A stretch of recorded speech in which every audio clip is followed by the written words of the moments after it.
Hey guys, what's going on? Mike the Caveman Q here again from Paleo Problem Island, MikeTheCaveman.com. And today's question is, why am I tired after eating? Now, there are two main likely reasons why this could happen, and it kind of depends on what you ate, and they're kind of interrelated.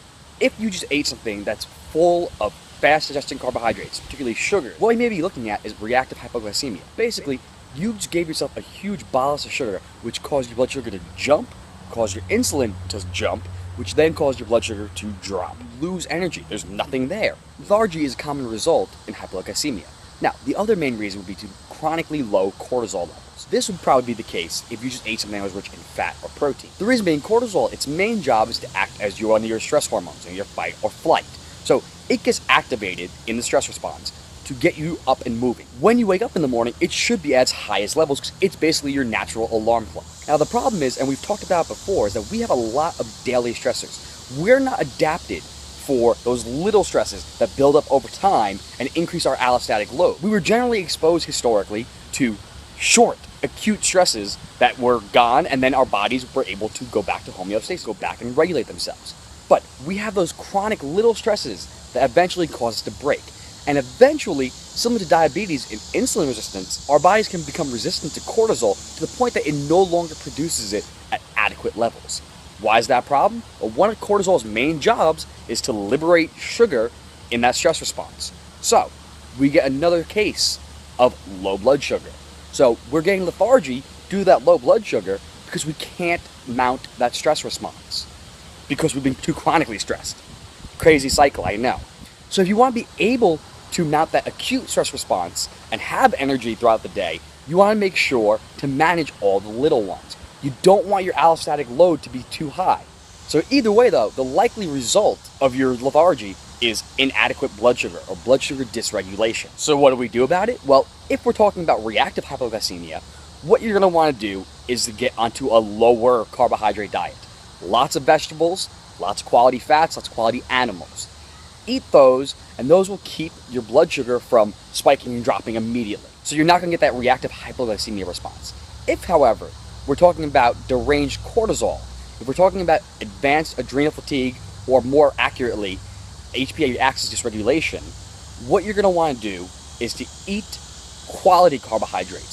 So we're talking about some fruits and those safe starches. The white rice, sweet potatoes, the white potatoes, the yucca, the taro, the plantains, all that fun stuff. But let's be clear, if we are doing those, we do want to eat those with some quality protein and fat as well, so we don't get that reactive hypoglycemia response and send us back to case number 1. Next step, to help repair your HPA axis, what you're going to want to look at are adaptogenic herbs. So you're going to want to look at things like ashwagandha in particular, DGL, deglycerinated licorice, things like rhodiola, mushrooms like cordyceps.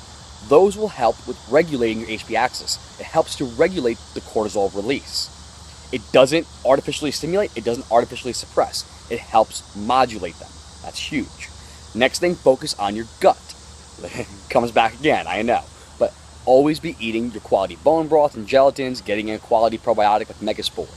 Things like vitamin C, magnesium, pantothenic acids, vitamin B5, as well as vitamin B6 will also be beneficial in this case. And then, of course, I'd be remiss to not talk about the lifestyle factors because stress is what we're talking about here. So number 1, deal with your stress. Get in breathing exercises. Do a little bit of yoga, maybe some meditative work, prayer. Anything that gets you de-stressed, do it. Get in the sun. Get in some vitamin D. That will help with that reaction. Get your sleep. If you have to be up at 6 in the morning, be in bed by 10. Consider using blue blocker glasses with yellow amber tinted tones. We'll talk about that again sometime if you want. But consider that. Use that new feature that they have on all the smartphones where it turns out the blue light. They did that for a reason. People are using their phones and other electronic devices too late. And it's throwing off our circadian rhythm. It's another stress. Turn it off or use that feature. So your biggest takeaways for today about why you're tired after eating, figure out what the cause is, okay? If it's those carbohydrate meals, it's a really dense carbohydrate meal, and that's basically all you had, well, in that case, it's probably reactive hypoglycemia.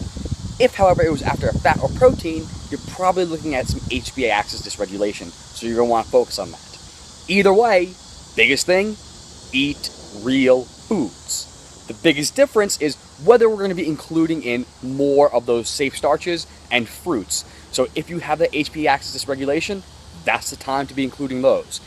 If, however, it's because you just eat too many carbohydrates, then stop doing that. Replace it with the healthy fats, healthy proteins. If we are incorporating those again, still make sure you're getting in those healthy fats, those healthy proteins. Consider some adaptogenic herbs, the ashwagandha, the rhodiola, cordyceps, which is a mushroom, but still. Also, do your lifestyle factors. Get to sleep. Do the stress work. Breathe. Relax. Super important, okay? Take care of those factors and see what happens. Odds are you'll probably see some improvements. If not, you may want to get a little bit of testing done to see whether your cortisol levels are off. You can have that done with a salivary test, or you can also go and test your blood sugar levels, your insulin response, all that. So your glucose tolerance test.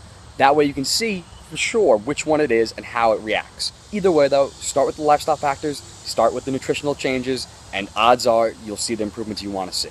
So hopefully that helped you out. You know what to do. Like and subscribe down below. Share it with your friends. Head on over to Instagram and Twitter and follow me at Mike the Caveman.